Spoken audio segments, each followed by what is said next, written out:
You know, it's been a crazy week in sports. A lot of stuff going on in the NFL. Jonathan Dwyer from the Arizona Cardinals, the latest person to be found guilty of, domestic assault. You know the incident with Greg Hardy in Carolina. And obviously the whole world knows about Ray Rice with the Ravens and Adrian Peterson with his son in Minnesota. But why weren't these stories brought to our attention sooner? Much like Winston at Florida State and what he's done. Why hasn't any of that stuff been brought up when it happens? Usually you have a regular Joe Schmo commit these crimes, and it's in the daily police blotter 2 days later in the local paper. Well, that's not the case with the NFL. The NFL knew, and according to an Outside the Lines report yesterday, the Baltimore Ravens knew about what Ray Rice had done to his then fiancée. And they didn't take action. John Harbaugh wanted to cut, not suspend, but cut Ray Rice in February. That didn't happen. Simply because, from what we're being told by Outside the Lines, it wasn't allowed by the GM and the owner of the Baltimore Ravens. And then, the tape, the infamous tape of Ray Rice. The tape that you've seen ESPN just play over and over and over and over again. Like young men and women turning the channel on a afternoon at 1 o'clock need to see a professional football player, repeatedly punch his wife. And then you have the ESPN analysts breaking it down like it's a freaking boxing match. In my opinion, disgraceful from ESPN. Pure classless. The thing is, you don't need this tape to know that there is a problem in the world with domestic violence. Women are beaten every day by their fiancé, by their husband, by their boyfriend. Why? I don't know. Power. The guy thinks he's powerful. But most of the time, unfortunately, the woman stays. Why? Well, it could be she's afraid. Now, Ray Rice, his fiancée, was publicly ridiculed for defending her husband, Ray Rice, for punching her in the elevator. The backlash on Twitter was extraordinary, and some of the tweets that I saw and read on my Twitter were downright tasteless. If you have not been in a woman's shoes that have been abused, if you haven't been in anyone's shoes in terms of being abused, then you have no right to know how they feel or think how they feel. It's a very delicate matter with these people. They want to leave, but they feel that they can't. Another incident in the NFL was Greg Hardy of the Carolina Panthers, who the Panthers knew this for a while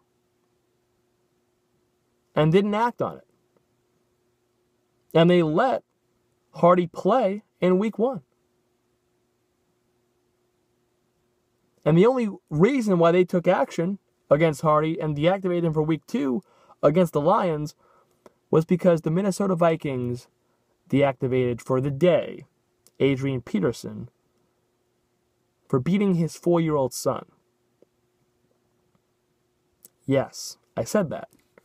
Adrian Peterson, the running back that we've all admired and had on our fantasy team in the NFL for the Minnesota Vikings, beat his son with a tree branch repeatedly over and over again.